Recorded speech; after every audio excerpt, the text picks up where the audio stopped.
Cette émission d'Accès est appuyée par Cogeco et est rendue possible grâce à la collaboration de la communauté avec Nous TV.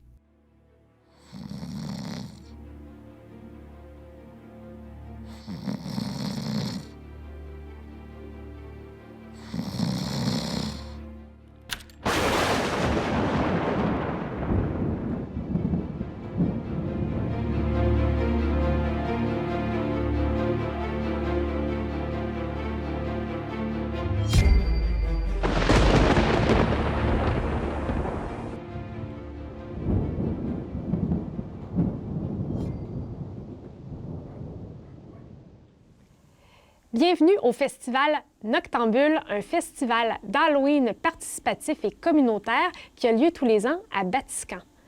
On va rencontrer différents intervenants du projet pour en savoir un peu plus sur les dessous de l'aventure.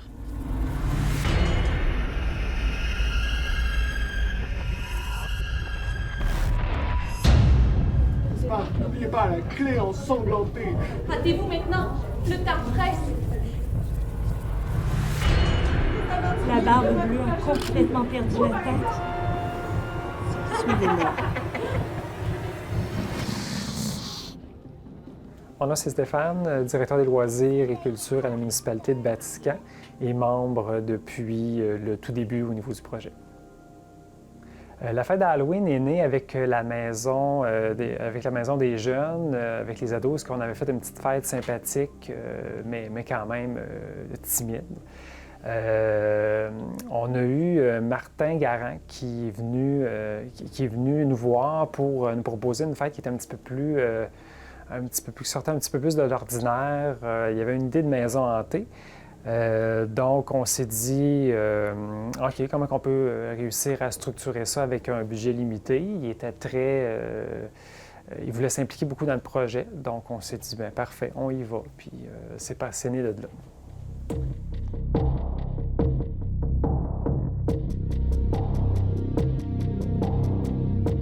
Ce pauvre Barbe Bleue, il était tant amoureux de Rose. Il lui a fait une espèce d'hôtel pour toujours garder sa mémoire bien vivante.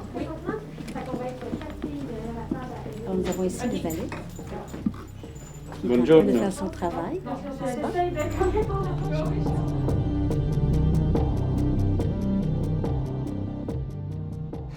Au fil des ans, en fait, on a commencé avec une salle et demie, c'est-à-dire la salle des loisirs, qui est la maison des jeunes, l'hiver, et la petite salle à côté. Donc, la première année, ça a été la conception d'à peu près le matériel de base. Par la suite, on a instauré les thématiques. Donc là, on s'est dit, on y va avec les thématiques. Les autres années, on s'est mis à vraiment inclure des mécanismes. Donc, il y avait eu des mécanismes électriques et pneumatiques.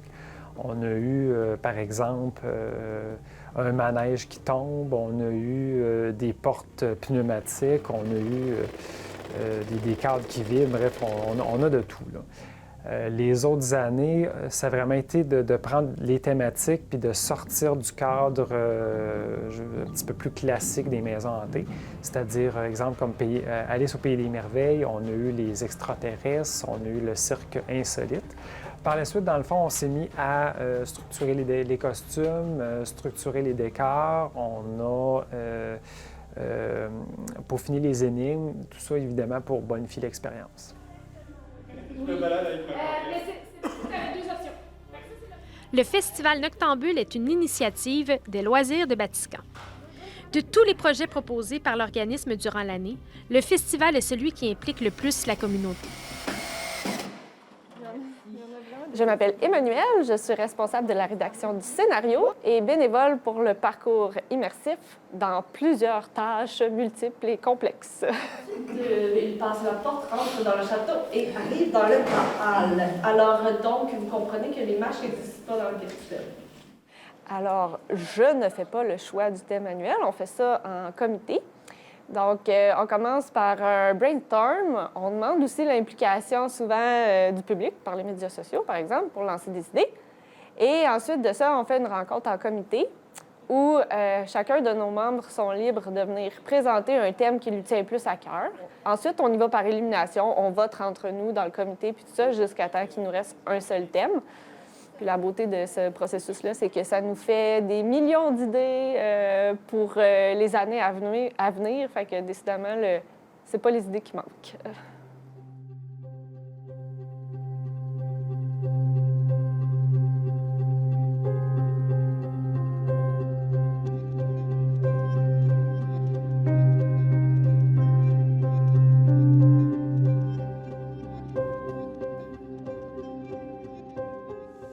Je m'appelle Anne Renaud.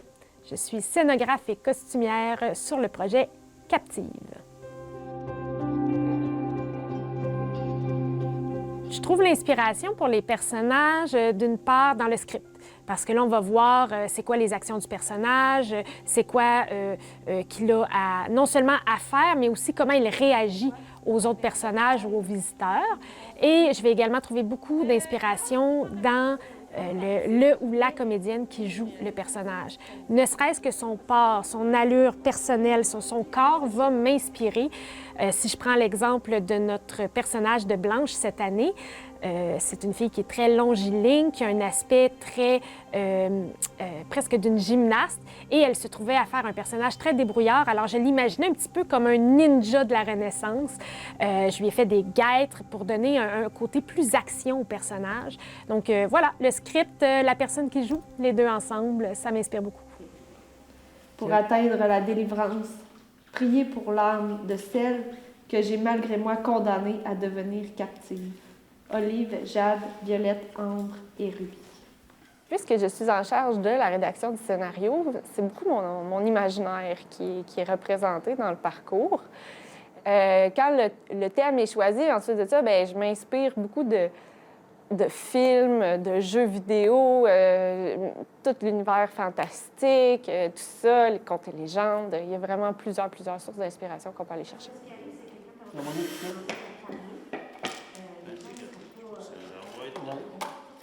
Oui, je me présente, Antonio, assistant charpentier au décor pour le parcours immersif. L'autre, on va le mettre à la fin, quoi?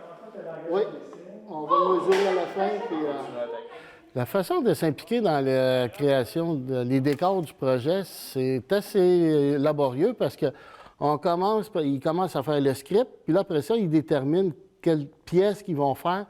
Là, c'est de déterminer combien de panneaux que ça va prendre pour chaque pièce, puis quelle orientation qu'on va mettre à la pièce pour qu'il y ait de la suite dans le parcours.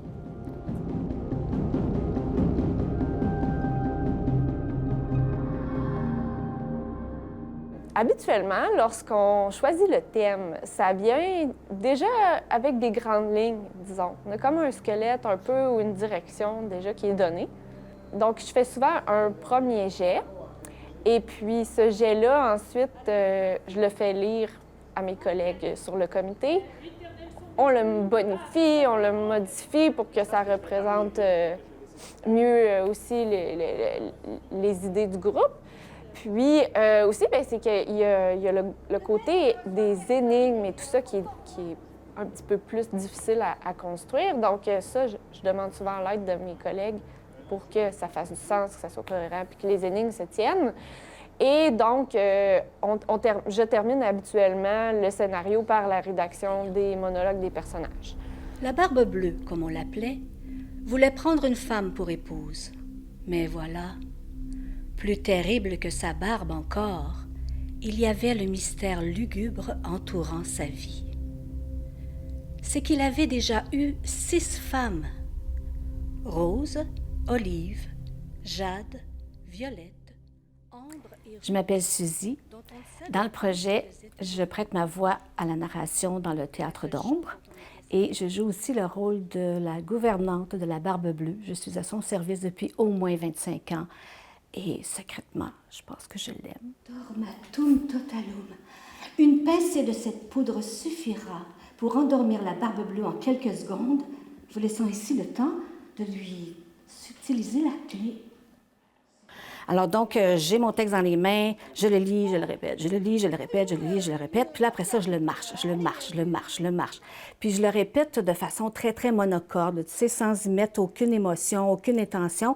L'idée, en fait, c'est d'arriver à ce que ton texte soit tellement bien intégré que ça te laisse toute la liberté après pour travailler l'interprétation, pour essayer différentes choses, puis pour pas que ça soit un handicap, au contraire, c'est que ça fait partie de toi.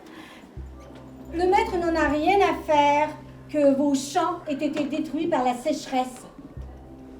J'ai peut-être une idée, mais ce serait très risqué. Il n'a dit qu'à vous construire un réservoir ou un puits.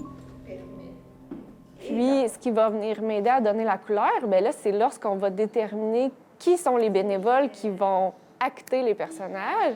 Et là, ça me donne de l'inspiration aussi parce que là, bon, je connais bien mes collègues et puis je bâtis un personnage qui est à l'intérieur de ce qu'ils sont capables de réaliser aussi comme performance puis tout ça. Puis parfois, je vais leur mettre un petit défi de plus. Je vais y aller au-delà de ce que je sais qu'ils sont capables, juste pour les amener à se pousser, qu'on continue à évoluer là-dedans, à s'épanouir au travers du projet, puis que d'une année à l'autre, le parcours soit toujours plus excitant à vivre. Donc, je vais servir le thé à la barbe bleue, n'est-ce pas? Ensuite, il s'endormira. Ainsi, vous pourrez fouiller le salon à la recherche de la clé ensanglantée. N'est-ce pas? N'oubliez pas la clé ensanglantée. Mais ne faites pas de bruit. Soyez discrets, sinon vous n'y survivrez pas. Et certainement moi non plus. Attendez mon signal. Je lui sers le thé. Votre thé, maître. On peut bien se poser multiples questions quand on veut préparer un personnage. En fait, évidemment, on le situe dans l'action de la pièce, mais on peut se demander qu'est-ce qu'il faisait juste avant d'entrer en scène? Qu'est-ce qui l'a amené dans cette situation-là? Dans quel état il était? Dans quel état il va se retrouver au moment où il va jouer? Qu'est-ce qu'il va faire après? Puis aussi, moi, des fois, je lui invente un peu une histoire, j'invente un passé. Je trouve des anecdotes qu'il a vécues, toutes les petites choses que je suis la seule à savoir. J'essaie évidemment de mettre ça crédible là, dans l'histoire.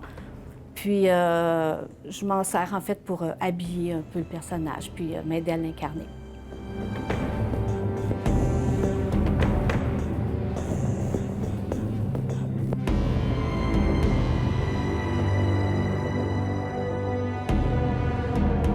Plusieurs liens doivent être faits entre costumes, décors et scénario. Entre autres choses, le scénario, il se déroule quand et où? Est-ce qu'on est à l'intérieur? Est-ce qu'on est à l'extérieur? Est-ce qu'on est le jour, la nuit? Ça va jouer sur les costumes, les décors, les éclairages. Également, au niveau du décor versus le costume, là, ça va être beaucoup. Est-ce qu'on veut que le personnage détonne de son décor ou on veut au contraire qu'il s'y fonde facilement? Est-ce qu'il y a plusieurs personnages dans la salle? Est-ce qu'il y en a un qui est un peu comme un chien dans un jeu de quilles, là, qui est moins adapté que les autres? Bien, il faut que ça paraisse dans son costume. Donc, c'est là les liens qu'il faut faire entre ces trois éléments.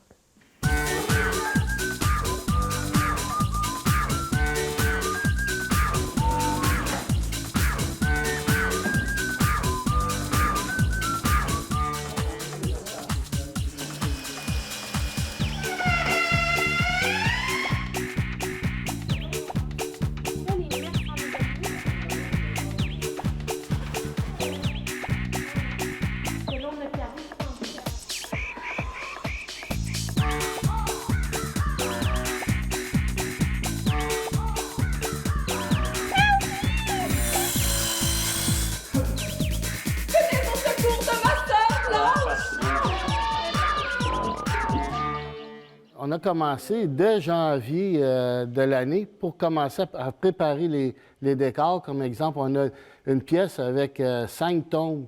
Il a fallu les monter, ces tombes-là, aller chercher le matériel, penser à les grandeurs, puis aussi penser à l'entreposage, parce qu'il faut les mettre une dans l'autre. Ça prend beaucoup d'espace à entreposer. Fait qu'on a fait ça, puis on a fait aussi fabriquer des portes. Puis il y avait de la finition là-dessus. Ça, c'est pas moi. Moi, je fais la rough. Puis les autres s'occupent de faire la finition.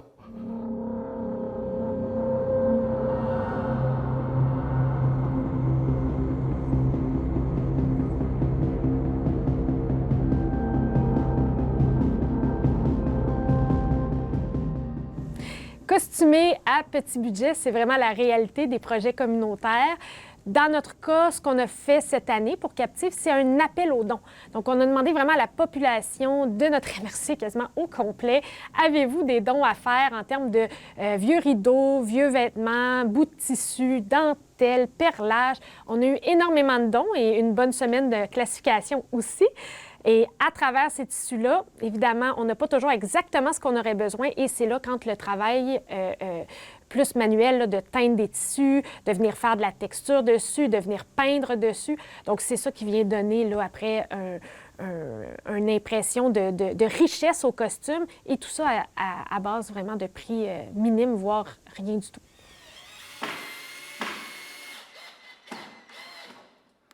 Comment se déroule le montage dans le centre communautaire? C'est un petit peu particulier parce qu'on est sur 2 étages, puis il y a des activités sur les 2 étages. Fait qu'on peut commencer des fois par une pièce. Là, il n'y a pas plus d'activité. Fait qu'on commence à monter nos décors là. On amène nos outils, nos panneaux, puis là, on peut monter. Puis là, tout à coup, il faut qu'on arrête parce qu'il y a une activité dans la pièce à côté. Fait que là, on s'en va au 2e étage, on remonte les décors au 2e. Puis à un moment donné, qu'est-ce qui est fantastique, là? C'est qu'il n'y a plus d'activité. Là, on a le centre communautaire à nous autres tout seuls, puis là, on y va, puis on y donne bien du plaisir à faire. C'est des panneaux de roche, puis chaque panneau vient s'imbriquer un dans l'autre. Vas-y, ouvre ta porte. Elle rouvre pas au complet, fais attention. Pourquoi elle est là? T'as raison. Ces plans macabres de me réincarner dans le corps d'une autre ont échoué plus d'une fois et sont voués à échouer à nouveau. Alors, hâtez-vous maintenant, le temps presse. Dans le cadre d'un projet théâtral, la création de costumes doit prendre en considération que les gens peuvent être éloignés, le public peut être éloigné des comédiens. Donc, il y a des aspects, des détails qu'il faut magnifier, qu'il faut grossir. D'autres fois aussi, il faut user le vêtement davantage, créer des ombres et des lumières sur le vêtement pour s'assurer là, que ce soit visible de loin. Dans le cas du parcours, par contre, nos visiteurs sont quand même assez proches des personnages. Donc, il y a peu de patine, il y a peu de vieillissement de costumes qui sont faits et on se permet davantage de perlage puis de travail plus menus qui peuvent être vus de près. Merci. Toujours la même chose.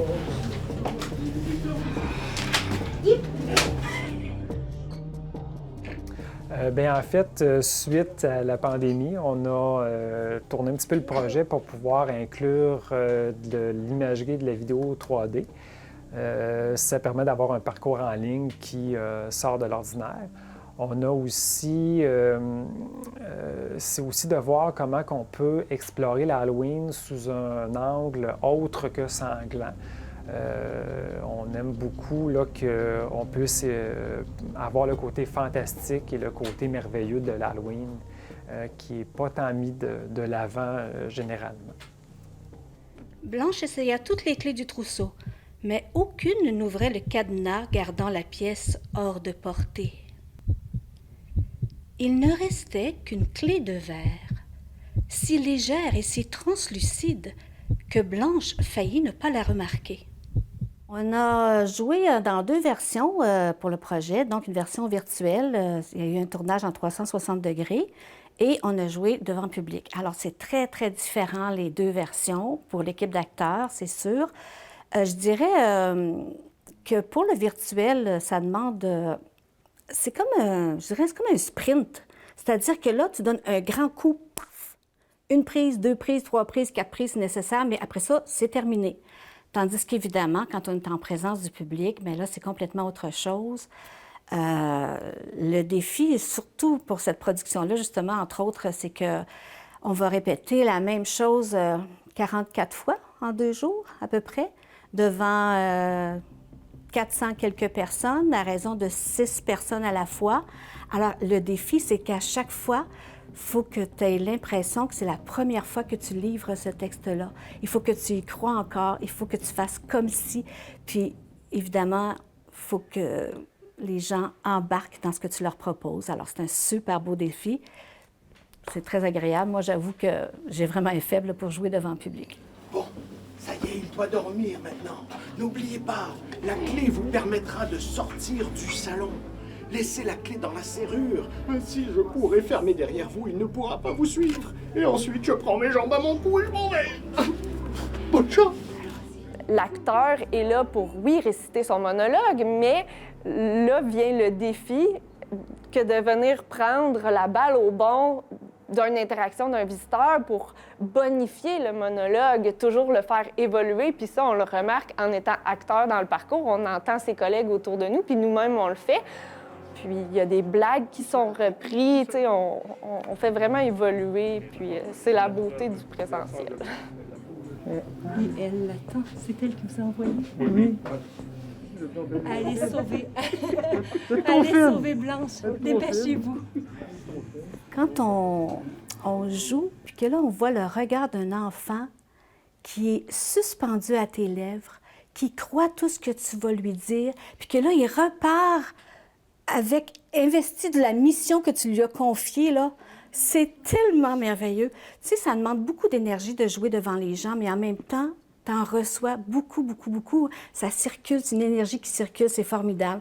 Puis aussi, ce que je trouvais vraiment intéressant, c'était le fait de jouer devant un public tellement varié, parce que des fois, on pouvait avoir des tout jeunes enfants.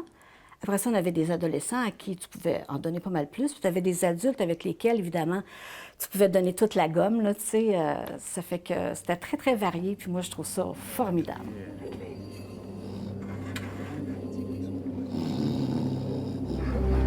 Coupez le corps? Mais vous êtes fous! Ces effets sont rapides, mais très légers. Ils se réveilleraient instantanément. Je ne suis pas sûr que vous y survivriez. Et si vous n'y survivez pas, bien sûr, moi non plus.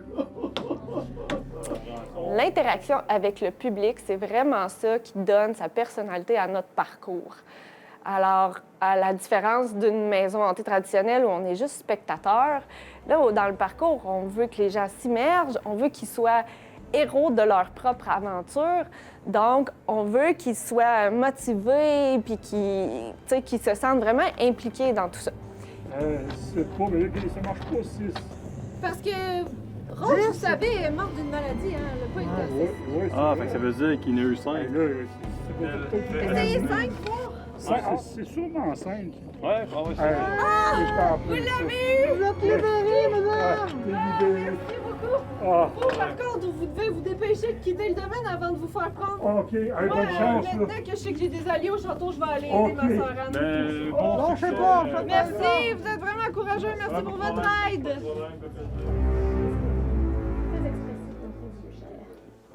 L'aspect du travail de costumière que je préfère, c'est quand les comédiens vont enfiler pour la première fois leur costume en entier et qu'on voit cette espèce de transformation entre la personne et le personnage. Ça, j'aime beaucoup. D'autant plus que nos comédiens ne sont pas des comédiens professionnels. Alors, quand ils enfilent ça, ça vient leur donner aussi peut-être une certaine dose de courage. Donc, il y a cet aspect-là que j'aime. Et puis, il y a également l'aspect de faire autant avec si peu qui me rend très fière aussi. C'est ça en arrière. Et ouais, oups, dans ce sens-là. Là, ça a vraiment l'air d'une porte qui descend. La partie du travail que je préfère, moi, c'est l'ensemble de l'œuvre. Ils font la création principale, ils inventent la création, puis là, moi, je commence à intervenir avec, on devrait placer la pièce de telle orientation, mettre la sortie, peut-être que ce serait mieux de mettre la sortie là au lieu de là. Puis après ça, c'est d'aller chercher, trouver les matériaux qui nous manquent, puis de tout rassembler ça, puis après ça, commencer à les monter. C'est fantastique à voir les décors évoluer au fur et à mesure qu'on monte le parcours. C'est agréable. Parce que si je l'aurais lu, vous seriez encore en train de rire. Bon, trouvez-vous une sorcière plutôt. Allez, du vent. Et ne dérangez plus le maître pour de telles balivernes. Bien, c'est bien évidemment la partie que j'aime aussi du scénario, c'est quand je l'entends sortir de la bouche des personnages, parce que là, il prend vie, puis ça donne toujours des résultats exceptionnels. Le terrible Barbe Bleue. Il menace de la tuer. Vous devrez vous armer de courage et d'ingéniosité. Donc, ce qui me rend le plus fier, c'est d'avoir vu évoluer le projet, de voir à quel point les gens sont impliqués dans le processus, à quel point ils mettent de l'énergie, des efforts, tout ça pour atteindre une qualité que, au départ, on voulait atteindre, mais qu'on n'osait pas via nos ressources quand même limitées.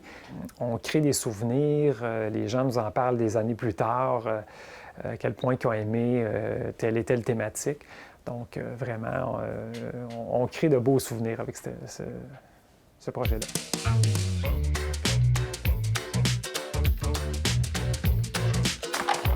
Oh! Alors, on tourne, puis ça nous monte un après l'autre pour faire la vague.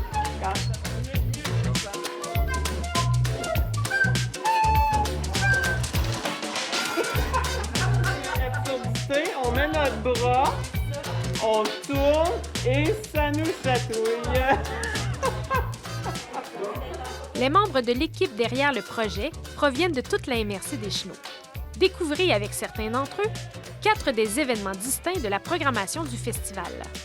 L'exposition Les Patentes à la Bibliothèque de Batiscan, les rencontres insolites à l'église de Batiscan, Contes et confessions, un spectacle présenté par l'école Le Tremplin au Vieux Presbytère de Batiscan, et le parcours immersif, Captive, un projet théâtral unique en son genre.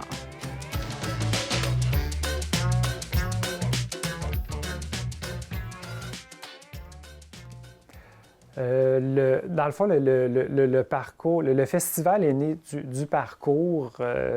On s'est rendu compte qu'il y avait beaucoup d'autres organismes qui voulaient s'impliquer dans l'Halloween, dans les fêtes de l'Halloween, mais ils ne savaient peut-être pas trop comment ou il y avait la volonté. Puis, donc, on a réussi, on a transféré le parcours en festival.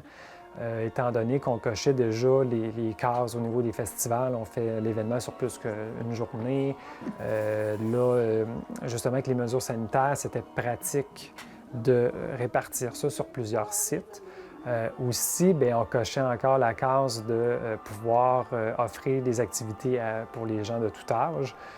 Donc, en instaurant, en ayant des activités à la bibliothèque, en ayant des activités à l'église, d'autres au niveau du Vieux-Presbytère, bien, ça donnait... on venait vraiment créer des activités qui touchaient toute la famille. Donc, ça, on est très fiers de ça. Monsieur le curé, votre soupe est prête. Ça fait 3 fois que je vous le dis. Descendez, s'il vous plaît. Allez-vous m'avoir quitté mon endroit? Belzébuth, arrête, là. Pourquoi t'es méchant? Pourquoi t'es méchant, là?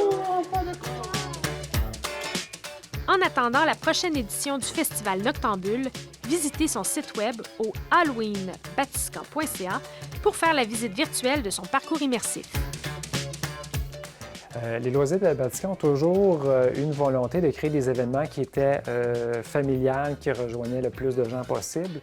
Donc, bien évidemment, l'activité rejoint cette catégorie-là. Aussi, ça prend de l'ampleur. On a beaucoup de commentaires positifs. Donc, c'est tout naturel que les loisirs s'impliquent dans ce projet. Avec une centaine de bénévoles, 4 activités pour les petits et les grands, le Festival Noctambule 2021 fut un succès. L'équipe travaille déjà sur la prochaine édition. On espère vous y voir.